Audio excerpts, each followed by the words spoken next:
कैलाश की ऊंचाई 6,600 मीटर से अधिक है, जो कि दुनिया के सबसे ऊंचे पर्वत माउंट एवरेस्ट से लगभग 2,200 मीटर कम है। इसके बावजूद माउंट एवरेस्ट पर अब तक 7,000 से ज्यादा बार लोग चढ़ाई कर चुके हैं, लेकिन आज तक कैलाश पर्वत पर कोई व्यक्ति भी नहीं चढ़ पाया है।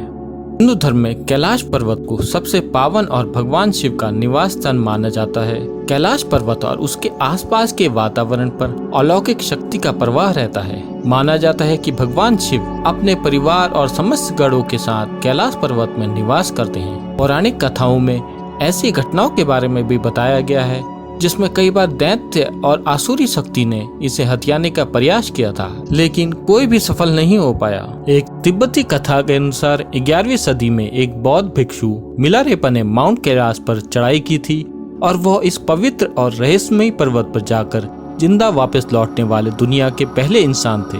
महान तिब्बती बौद्ध योगी मिलारेपा को कैलाश पर्वत के रहस्य को जानने की बहुत जिज्ञासा थी, इसलिए उन्होंने इस पर चढ़ाई की थी। मिलारेपा के पास अद्भुत शक्तियां थी, वरना आज तक जो भी कैलाश पर्वत पर गया है वो भ्रमित हो जाता है और कैलाश पर चढ़ाई नहीं कर पाता। मिलारेपा ने कैलाश पर्वत पर जो कुछ भी देखा वो उसे बयान नहीं कर पाए, क्योंकि कैलाश पर्वत दिव्यता और दुर्लभ रहस्यों से भरा हुआ है। कैलाश पर्वत पर समय बहुत तेजी से बीतता है। भले ही यह सुनने में आपको बहुत अटपटा लगे, लेकिन यहाँ जाने वाले कई यात्री इस चीज का अनुभव कर चुके हैं, क्योंकि यात्रियों ने और वैज्ञानिकों ने वहां शरीर के बाल और नाखून बहुत तेजी से बढ़ते हुए देखा है। इस पर्वत के आसपास की हवा में व्यक्ति जल्दी बूढ़ा हो जाता है। जो नाखून और बाल हमारे शहरों में 2 हफ्ते में बढ़ते हैं, वो यहाँ आने पर 1-2 दिन में ही तेजी से बढ़ने लगते हैं। अगर सुबह कोई क्लीन शेव करके ऊपर जाता है तो रात होते होते उसकी अच्छी खासी दाढ़ी निकल आती है। इसके बारे में अभी तक कोई पता नहीं लगा पाया है कि ऐसा क्यों होता है। लॉरेंस डिसूजा नाम के एक अंग्रेज ने बताया कि एक बार उसने कैलाश पर्वत को चढ़ने का निश्चय किया और चढ़ाई शुरू कर दी। इसके बाद उसने बताया कि जब मैंने चढ़ाई शुरू की थी तो सब कुछ सामान्य था। धीरे धीरे जैसे मैं ऊपर बढ़ता जा रहा था, मेरे साथ कुछ आश्चर्यजनक चीजें होने लगी। उस अंग्रेज ने बताया कि जब मैं कैलाश पर्वत पर चढ़ने गया तो उस समय मेरी उम्र महज 30 वर्ष की थी और मेरे सिर के बाल सारे काले थे। लेकिन जैसे जैसे मैं कैलाश पर्वत की चढ़ाई में आगे बढ़ रहा था, मेरे शरीर के बाल और नाखून बहुत तेजी से बढ़ रहे थे। मेरे बाल काले से सफेद होते जा रहे थे और चेहरे और हाथों पे झुर्रियां नजर आने लगी थी। उसे ऐसा लगने लगा कि वो जवान से बूढ़ा होते जा रहा है। अपने शरीर में होने वाले परिवर्तनों को देख के वो बहुत ही घबरा गया और उसने आधे रास्ते से ही वापस लौटने का निश्चय किया।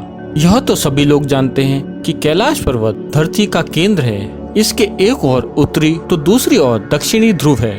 यह एक ऐसा केंद्र भी है जिसे एक्सिस मुंडी कहते हैं। एक्सिस मुंडी का अर्थ है विश्व की नाभि या आकाशीय ध्रुव और भौगोलिक ध्रुव का केंद्र। यह आकाश और पृथ्वी के बीच संबंध का एक बिंदु है जहां 10 दिशाएं मिलती हैं। एक्सिस मुंडी वो स्थान है जहां अलौकिक शक्ति का प्रवाह होता है और आप उन शक्तियों के साथ संपर्क कर सकते हैं। भगवान शिव के कैलाश पर्वत में बसने का क्या रहस्य है?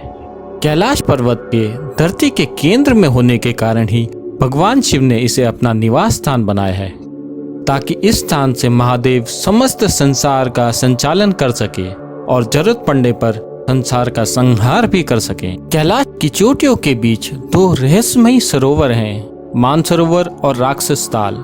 मानसरोवर झील और राक्षस ताल एक दूसरे के बहुत करीब होने के बावजूद विशेषताओं के मामले में बिल्कुल अलग हैं। मानसरोवर झील में दर्शन की विशेष महिमा है। मानसरोवर झील 320 वर्ग फीट के क्षेत्र में फैली हुई है और इसे दुनिया की सबसे ऊंची और शुद्ध पानी की झील माना जाता है। मानसरोवर झील को पवित्र स्थानों में से एक माना जाता है। यह झील ब्रह्म मुहूर्त के दौरान देवताओं के स्नान का स्थान है। हिंदू मान्यताओं के अनुसार इस झील का निर्माण सबसे पहले भगवान ब्रह्मा के मन में हुआ था, इसीलिए उसका नाम मानसरोवर रखा गया।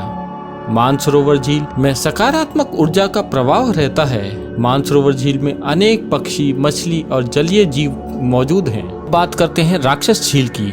ये झील 225 वर्ग किलोमीटर के क्षेत्र में फैली है और इसका आकार चंद्रमा के समान है। ये झील खारे पानी की सबसे ऊंची झील मानी जाती है। इस झील के पास रावण ने शिव जी की तपस्या की थी, इसलिए इसे रावण ताल भी कहा जाता है। दरअसल मान्यताओं के अनुसार रावण ने इस राक्षस झील में डुबकी लगाई थी और उसके बाद उसके मन पे बहुत बुरा असर हुआ था, इसलिए राक्षस कुंड में नहाने को शुभ नहीं माना जाता। देखा जाए तो इसका वैज्ञानिक कारण भी है। कहा जाता है इसके पानी में बहुत कुछ खास तरह की प्राकृतिक गैसें मिली हुई हैं, जो पानी को थोड़ा जहरीला सा बनाती हैं। हो सकता है इस पानी में आप मरे नहीं, लेकिन इसका आप पर कुछ नकारात्मक असर जरूर हो सकता है।